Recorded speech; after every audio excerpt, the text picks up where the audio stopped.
ಜೈ ಭಾರತ್ ವಂದೇ ಮಾತರಂ. ಭಾರತ ಅಂಡರ್-19 ವಿಶ್ವಕಪ್ನಲ್ಲಿ ಮತ್ತೆ ಚಾಂಪಿಯನ್ ಪಟ್ಟ ತನ್ನದಾಗಿಸಿಕೊಂಡಿದೆ. ಫೈನಲ್ನಲ್ಲಿ ಭಾರತ ಹಾಗೂ ಇಂಗ್ಲೆಂಡ್ ನಡುವೆ ಈ ವಿಶ್ವಕಪ್ ಟೈಟಲ್ಗಾಗಿ ಒಂದು ಜಿದ್ದಾಜಿದ್ದಿನ ಹೋರಾಟ ನಡೆಯಿತು. ಈ ಜಿದ್ದಾಜಿದ್ದಿನ ಹೋರಾಟದಲ್ಲಿ ಆಯುಷ್ ಮಾತ್ರೆಪಾಡೆ ಅಮೋಘ ಗೆಲುವನ್ನು ದಾಖಲಿಸಿದ್ದಾರೆ. ಮೊದಲು ಬ್ಯಾಟ್ ನಡೆಸಿದ ಭಾರತ ಆರಂಭದಲ್ಲೇ ಆರನ್ ಜಾರ್ಜ್ ಅವರ ವಿಕೆಟನ್ನು ಕಳೆದುಕೊಂಡಿತ್ತು. ಭಾರತ ಆ ಸಂದರ್ಭದಲ್ಲಿ ಒತ್ತಡಕ್ಕೆ ಒಳಗಾಯಿತೋ ಎಂಬ ಅನುಮಾನ ಮೂಡಲು ಶುರುವಾಯಿತು. ಆವಾಗಲೇ ನೋಡಿ, ನಾಯಕ ಆಯುಷ್ ಮಾತ್ರೆ ಹಾಗೂ ವೈಭವ್ ಸೂರ್ಯವಂಶಿ ಒಂದು ಬಿರುಸಿನ ಆಟವಾಡಲು ಶುರು ಮಾಡಿದ್ರು. ಅದರಲ್ಲಿ ವೈಭವ್ ಸೂರ್ಯವಂಶಿ 80 ಎಸೆತಗಳಲ್ಲಿ 175 ರನ್ ಗಳಿಸುವ ಮೂಲಕ ಈ ವರ್ಲ್ಡ್ ಕಪ್ ಫೈನಲ್ ಪಂದ್ಯವನ್ನೇ ಒನ್ ಸೈಡ್ ಮಾಡಿಬಿಟ್ರು. ಇದರಲ್ಲಿ 15 ಸಿಕ್ಸ್, 15 4 ಇದ್ದವು. ಸುಮಾರು 150 ರನ್ನೇ 6-4ನಲ್ಲಿ ಬಂದಿದ್ದವು. ಈ ತರದ ಆಟ ವೆಸ್ಟ್ ಇಂಡೀಸ್ನ ಆಟಗಾರ ಕ್ರಿಸ್ ಗೈಲ್ ಆಡುತ್ತಿದ್ರು. ಆದರೆ ಈಗ ಭಾರತದ ಯುವ ಆಟಗಾರ ವೈಭವ್ ಸೂರ್ಯವಂಶಿ ಆಡಿದ್ದಾರೆ. ಇವರು ಕ್ರೀಸ್ನಲ್ಲಿ ಇರುವ ತನಕ ಭಾರತದ ಪ್ರೊಜೆಕ್ಟೆಡ್ ಸ್ಕೋರ್, ಅಂದರೆ ಇದೇ ರೀತಿಯ ಆಟ ಆಡ್ತಾ ಹೋದ್ರೆ 50 ಓವರ್ನಲ್ಲಿ ಎಷ್ಟು ರನ್ನು ಹೊಡೆಯಬಹುದು ಎಂಬ ಕೆಲವೊಂದು ಸ್ಕೋರ್ಗಳನ್ನು ಅಂದಾಜಿಸಲಾಗುತ್ತದೆ.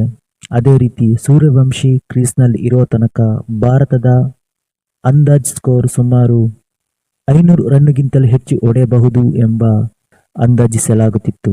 ಸೂರ್ಯವಂಶಿ ಕ್ರೀಸ್ನಲ್ಲಿ ಇರುವ ತನಕ ಅಂದರೆ 22 ಓವರ್ಗಳಲ್ಲಿ ಭಾರತ 225 ರನ್ನು ಹೊಡೆದಿದ್ರು. 251ಕ್ಕೆ ಸೂರ್ಯವಂಶಿಯವರ ವಿಕೆಟ್ ಪತನವಾಗುತ್ತೆ. ನಂತರ ಭಾರತ 150 ಎಸೆತಗಳಲ್ಲಿ 161 ರನ್ ಗಳಿಸಲು ಶಕ್ತವಾಗುತ್ತೆ.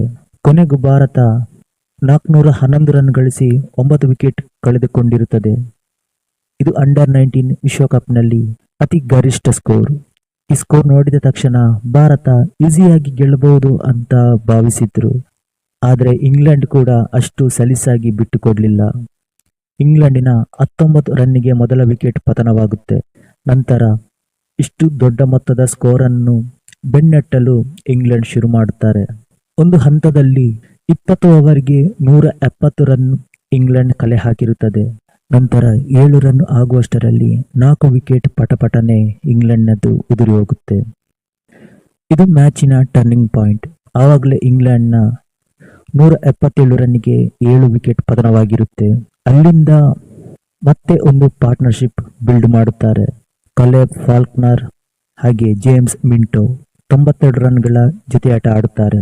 ಒಂದು ಕಡೆ ವಿಕೆಟ್ ಹೋಗ್ತಾ ಹೋದ್ರು, ಕಲೇಬ್ ಫಾಲ್ಕ್ನರ್ ಮಾತ್ರ ವಿಸ್ಫೋಟಕ ಆಟ ಆಡುತ್ತಾ ಬಂದು ಇಲ್ಲಿವರೆಗೆ ಈ ಮ್ಯಾಚ್ ತರ್ತಾರೆಂದರೆ ಕೊನೆಗೆ ಇಂಗ್ಲೆಂಡ್ಗೆ 10 ಓವರ್ಗಳಲ್ಲಿ 100 ರನ್ ಬೇಕಾಗಿರುತ್ತದೆ.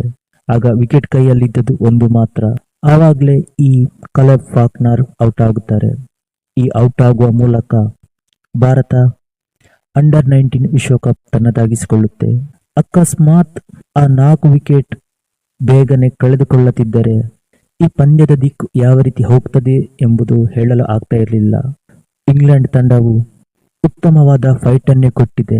ಅವರ 10 ವಿಕೆಟ್ ಹೋಗುವ ತನಕವೂ ಫೈಟ್ ಕೊಟ್ಟಿದ್ದಾರೆ.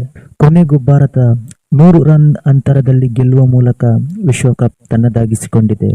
ಇನ್ನು ಪಂದ್ಯ ಶ್ರೇಷ್ಠ, ಸರಣಿ ಶ್ರೇಷ್ಠವನ್ನು ವೈಭವ್ ಸೂರ್ಯವಂಶಿಗೆ ನೀಡಲಾಗಿದೆ.